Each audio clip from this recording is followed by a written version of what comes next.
Everyone. अपने last video मैंने infertility cover किया था, उसके बारे में डिटेल जानकारी दी थी। अब थोड़ा उससे आगे चलते हैं, यानी कि प्रेगनेंसी के बारे में। मतलब पेशेंट को बच्चा रुक गया है और वो कंसीव कर गई है। तो प्रेगनेंसी में क्या क्या प्रिकॉशंस लेनी है, कब कब आपको डॉक्टर के पास जाना है और किस किस कंडीशन में ये प्रेगनेंसी मरीज के लिए खतरा हो सकती है, इसके बारे में आपको डिटेल जानकारी देंगे। तो देखिए, जो प्रेगनेंसी में पेशेंट की एज भी बहुत मायने रखती है।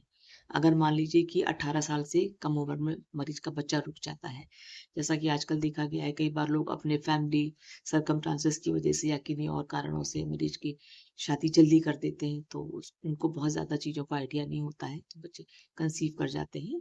तो ये बच्चा उसके लिए रिस्की हो सकता है कि जब तक माँ का शरीर बच्चे के लिए तैयार तो होता नहीं है, तो कई तरह के कॉम्प्लिकेशंस आते हैं। इसके बारे में भी हम आपको डिटेल में बताएंगे। और जो 35 और 40 इयर्स के जो पेशेंट होते हैं, उनमें बच्चे को रिस्क हो सकता है, क्योंकि ये माना जाता है कि एक उम्र के बाद में कुछ कुछ जेनेटिक्स प्रॉब्लम्स बच्चों में बहुत कॉमन होती है। तो उसके बारे में भी हम डिटेल में जानकारी आपको देंगे। तो चलिए, अब तो इस टाइम तो बच्चा रुका है और आपको क्या क्या प्रिकॉशन लेनी है। जब भी पेशेंट का पीरियड मिस हो जाता है, तो हम लोग मॉर्निंग सैंपल से टेस्ट कर लेते हैं।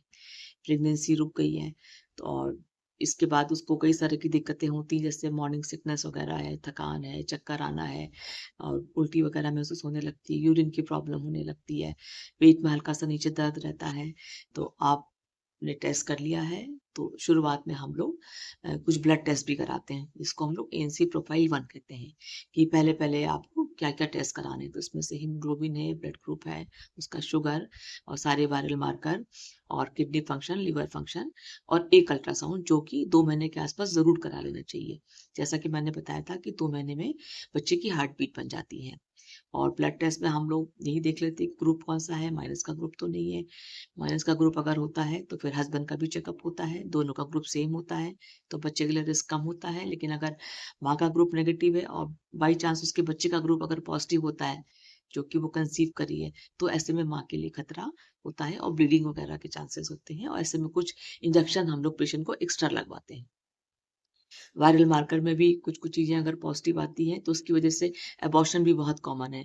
तो अगर वायरल मार्कर पॉजिटिव आता है, तो हम वायरल मार्कर में हमारे एचआईवी, एचपीएस-एजी और वीडीआरएल आते हैं। तो हम उसके पार्टनर का भी करा लेते हैं, उसको प्रॉपर इलाज दिया जाता है। तो कई बार बच्चा आगे कंटिन्यू कर जाता है, और अगर नहीं करता है, तो उसके अकॉर्डिंग फिर डॉक्टर आपको आगे फ़ॉलो-अप के लिए बुलाती है। और बाकी शुगर वगैरह का कई कुछ चीज़ें ऐसी होती हैं जो प्रेगनेंसी में बढ़ जाती हैं, लेकिन डिलीवरी होने के बाद वो नॉर्मल आ जाती हैं। तो इसको हम लोग प्रेगनेंसी इंड्यूस्ड कहते हैं। जैसे इसमें किसी-किसी का थायरॉइड की प्रॉब्लम बढ़ जाती है, किसी-किसी पेशेंट का शुगर बढ़ जाता है और किसी-किसी पेशेंट में जॉन्डिस भी बढ़ जाती है और किसी का ब्लड प्रेशर भी बढ़ जाता है। तो कुछ-कुछ चीज़ें प्रेगनेंसी इंड्यूस्ड होती हैं, लेकिन ये जब आप पेशेंट टाइमली डॉक्टर के पास जाता है, तब डॉक्टर आपको चेक करके बताती है कि आपको क्या प्रॉब्लम है। तो इसलिए फर्स्ट 3 मंथ जो पेशेंट के होते हैं, वो बहुत इम्पोर्टेंट होते हैं। अच्छा, पूरी 9 मंथ की प्रेगनेंसी को हम 3-3 पार्ट में डिवाइड कर लेते हैं। First 3 month, middle 3 month and last के 3 मंथ। तो और उससे जो रिलेटेड जाँचें होती हैं, उसके बारे में भी आपको डिटेल हम बनाएँगे। तो एक सबसे पहले तो इसमें होता है कि आप डिलीवरी की डेट कैसे निकालते हो? तो मरीज को लास्ट टाइम जो महीना आता है, जिस दिन ब्लीडिंग शुरू होती है, उसको हम लोग फर्स्ट डे काउंट करते हैं, उसको नोट कर लेते हैं और उसमें ठीक 9 मंथ 7 डेज़ ऐड कर देते हैं। वो पेशेंट की डिलीवरी की डेट होती है, इसको हम लोग ईडीडी कहते हैं। सपोज़ जैसे अगर किसी पेशेंट को 10 मार्च को महीना आया और उसको हम ईडीडी निकालेंगे, तो वो निकलेगा 17 दिसंबर, क्योंकि उसमें हमने 9 मंथ और 7 डेज़ ऐड कर दिए हैं। तो ऐसे कोई भी अपना डिलीवरी की डेट निकाल सकता है और यही डेट एक्यूरेट होती है। जो अल्ट्रासाउंड में निकलती है, तो वो उतनी एक्यूरेट नहीं होती है, क्योंकि वो आपके बच्चे के वेट पे डिपेंड करती है, उसका एक फ़ॉर्मूला होता है। तो वो कभी आगे या पीछे भी निकल सकती है, लेकिन ये जो डेट हम लोग निकालते हैं, महीने के हिसाब से ये कन्फर्म डेट होती है और डॉक्टर भी इसी को मानते हैं। और या फिर आपको जो शुरुआत में एक अल्ट्रासाउंड होता है, उसको आप लोग बहुत सँभाल के रखिएगा, क्योंकि कई बारी अगर पेशेंट डेट भूल जाता है बाद में, या हमको लगता है कि और कोई दिक्कत आ रही है, तो हम लोग फर्स्ट अल्ट्रासाउंड से कैलकुलेट करते हैं कि इसका आगे की डिलीवरी की डेट कब पड़ेगी। और बाकी जो टेस्ट वगैरह होते हैं, वो तो हम लोग समय-समय पे करा ही रहते हैं। तो फर्स्ट 3 मंथ में एक सिंपल ब्लड का जाँच और ये अल्ट्रासाउंड, दोनों चीज़ें बहुत ज़रूरी हैं।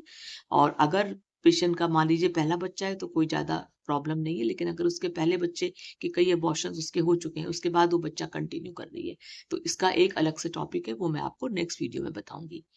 तो ये जानकारी आपके फर्स्ट 3 मंथ के लिए थी। देखिए फर्स्ट 3 मंथ बहुत इंपॉर्टेंट होते हैं, इस समय पूरा बच्चा बनता है। जैसे कि लास्ट वीडियो में मैंने आपको बताया था, उसका हाथ, पैर, आँख, कान, नाक यानी कि सेक्स भी आपका फर्स्ट 3 मंथ में बन जाता है। तो दवाइयाँ कम से कम लेनी चाहिए, जो ही ज़रूरत हो उसी की दवा लें। जैसे फर्स्ट 3 मंथ में पेशेंट को उल्टी की अक्सर प्रॉब्लम होती है, जिसको हम लोग मॉर्निंग सिकनेस कहते हैं, तो आप उल्टी की दवा ले सकती हैं। और एक फोलिक एसिड की दवा जो बच्चे की बढ़त के लिए होती है, वो हम लोग ज़रूर लिखते हैं। बाकी पेशेंट के लिए डाइट इंपॉर्टेंट है। अगर उसके हम लोग वॉमिटिंग कंट्रोल कर देते हैं तो वो मरीज खाना भी अच्छे से खा लेता है। और साथ साथ में उसको थोड़ा सा हम लोग हैवी जो काम होता है उसके लिए अवॉइड करते हैं, क्योंकि किसी किसी पेशेंट को नीचे हल्का सा पेन वगैरह भी रहता है, तो ये होता है कि ज़्यादा भारी काम मत करिए। तो इसी कंडीशन में मेरे को एक अपना पेशेंट याद आ रहा है। तो एक कोई पुलिस में थी एक लड़की, तो महिला कांस्टेबल थी।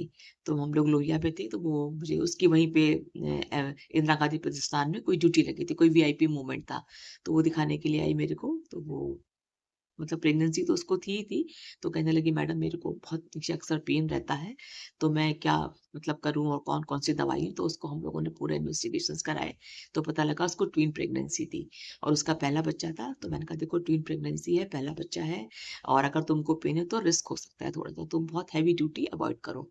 तो फिर मैंने उसको बोली आप ऐसे तो मैडम हमारी सर मानेंगे नहीं, मैं आप पर्चे पे लिख के दे देंगी तो हो सकता है वो फॉलो करें। तो मैंने को लगा कि भाई केस तो जेन्युइन है, तो मैंने उसको पर्चे पे जो जो इंस्ट्रक्शन लिखने थे ट्विन प्रेगनेंसी के साथ में उसको लिख दिए। तो उसमें लिखा था कि अवॉइड हैवी वर्क। तो उसको जो उसकी बॉस थी उसने जो उसकी ड्यूटी सिंपल एक जगह बैठने की लगा दी। फिर खैर उसका टाइम कटता रहा इस तरह से, फिर वो हर बार 15 दिन बाद आती थी और अब मेरे से आगे के रेस्ट लिखवा लेती थी। इस तरह से उसने अपने 9 मंथ की प्रेगनेंसी पूरी करी और फिर उसकी डिलीवरी भी लोहिया हॉस्पिटल में हुई थी और उसको ट्विंस हुए। उसको देख के बड़ा अच्छा लगता था कि एक बार में उसके एक बेटी और एक बेटा हो गए। तो वो हमेशा मुझे इस बारे में याद रखती थी कि अर्ली प्रेगनेंसी में मैडम ने मेरी हर तरह से हेल्प करी। तो अभी भी उसका कभी-कभी फ़ोन आता है, तो मैं याद रहता है मुझे, तो पेशेंट के नाम वैसे भी याद रहते हैं, तो अच्छा भी लगता है। तो छोटे-छोटे पेशेंट के सब एक्सपीरियंस होते हैं, वो बीच-बीच में शेयर करती रहती हूँ। मुझे अच्छा लगता है। चलिए आज तो बस इतना ही था। नेक्स्ट वीडियो में और क्या प्रिकॉशन आपको अर्ली प्रेगनेंसी में लेना है, इसके बारे में डिटेल जानकारी। Thank you so much.